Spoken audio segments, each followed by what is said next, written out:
So yes, iOS 17.4 has finally been released and this is absolutely a massive update. Yes, you heard that right. A lot is going to change for the future of Apple, especially when you're in the EU. There are some massive changes that are actually going to change the course of action with regards to the App Store, with regards to browsers, with regards to payments. In this video, I'm going to show with you some of the best and most important new features you should know about in iOS 17.4. Without further ado, let's dive into the video. So one of the first new features in iOS 17.4 is that we get around 118 new emojis. And let me show you 6 of my favorite ones, 6 that are highly popular ones. So we have, of course, this yes head shaking emoji, this no head shaking emoji, this phoenix, line, broken chain, and mushroom ones. And these are right now the most popular ones. They are now accessible in your emoji menu. There you have them, the phoenix, the mushroom, broken chain, head shaking, always welcoming. Next is that stolen device protection has gotten an upgrade. So in iOS 17.3, stolen device protection was introduced. If you go to your Face ID and passcode and we go to stolen device protection, as you can see it's on. We now have this new section here, require security delay, and you can choose away from familiar location or always on. So what this means that if you're not on a familiar location such as your home or your work, the security delay will be required. You can also put this on always, which means it will always have the security delay. Even if you're on a familiar location, you will have that 1 hour security delay to change any sensitive information. There's a new clock widget as well. You can see it right there. I'm using it right now. Let's initiate, and let's show it from the start how it changes. So we now have this clock digital design, which we had in iOS 17.3, but now it's updated with the city digital one. And this one also is dynamic and changes according to the day. So let's say it's later in the day, it's evening, then this will change. In design, it will be a little bit less brighter. And in this design, you still have the seconds that around are being displayed. Nice gradient way, really satisfying to see. Let's add it. What's really cool with this new clock widget is that you can also edit the location. So right now this is set to Cupertino, but it's not where I'm based. I'm based in Belgium. So let's see if we can find this right there, and then it will automatically adjust to that. And you can see it even changes the design. It's now a light design compared to a more dark mode design, because in the OS it was night and here it's day. There you go. Next, in the podcast app, there are now transcripts similar to the Apple Music app, in which you have lyrics, in which you can see the lyrics. This is also now available in podcasts, where you can see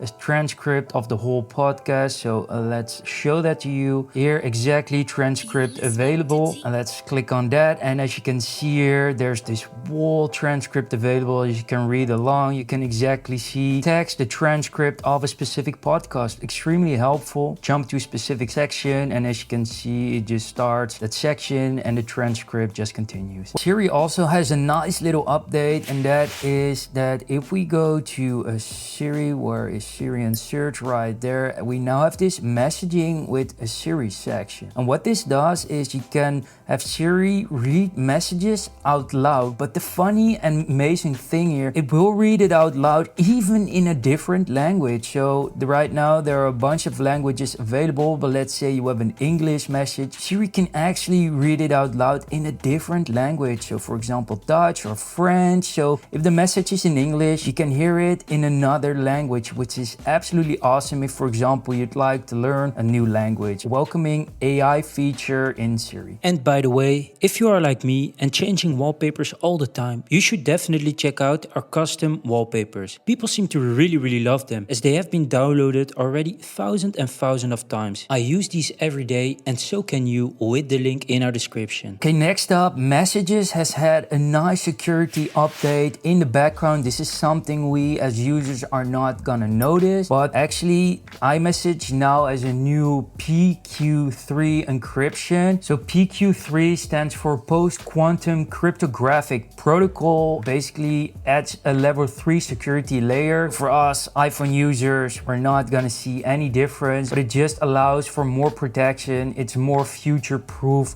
protection, encryption layer. Thanks Apple for that, but we as users are not gonna feel any difference. Also new in iOS 17.4 is that payment apps and banks devices have access to the NFC chip in the iPhone itself, which means they can offer contactless payments directly on the iPhone without the use of Apple Pay or the Wallet app. This is exclusive for the EU, but this means that Apple is opening up their payment portal, their payment system, which means other payment providers can enhance and develop improved payment systems around the iPhone. Next, also exclusively for users in the European Union, is that you can set another default browsers. If people open Safari for the first time on iOS 17.4, they get prompted with this screen in which they can select any new default browser. Obviously, you need to download that. You can also adjust this in settings. Let me show you how that looks. So I've done that right now, and as you can see now, if I click on any link,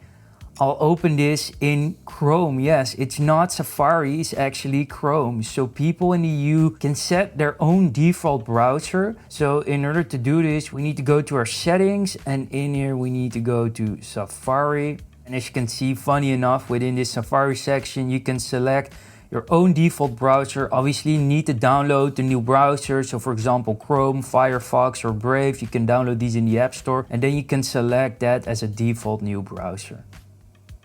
Okay, so actually this is a massive one, also exclusive only for people in the EU, and that is that there is the possibility to download apps from alternative app stores. Yes, you heard that right. Right now, for example, in the US, you can only download from the official app store, which is what we've been doing for years now. But now Apple actually opened up the app store in the EU, let people download apps from other app stores. So you can think a bit of this like how you would download an app on a Mac, where you're not going to the App Store on the Mac, but just go to any website and just download it there. I'm really curious how this will work out. There are some really strict rules and policies around new app stores. From what I've heard is that every download will cost 50 cents to the developer over 1 million downloads. So yeah, this can add up pretty quickly. But yeah, new alternative app stores are available in the EU as of iOS 17.4. All right, so next, and this is for everyone worldwide, is that game streaming apps like, for example, Xbox Cloud Gaming and Nvidia GeForce Now have the possibility to introduce their own standalone iPhone and iPad app in iOS 17.4 and iPadOS 17.4. So that means that you can natively, by default, download these apps in the App Store and then just use them. So no workaround needed anymore, not needed to go through Safari or another browser to use these apps. So yes guys, these are some of the most important new features in iOS 17.4. I hope this was helpful. Make sure to hit the like button if you enjoyed this video, subscribe, and also hit the bell icon so you don't miss my next video. Thanks for being with here, and see you in the next one. Peace.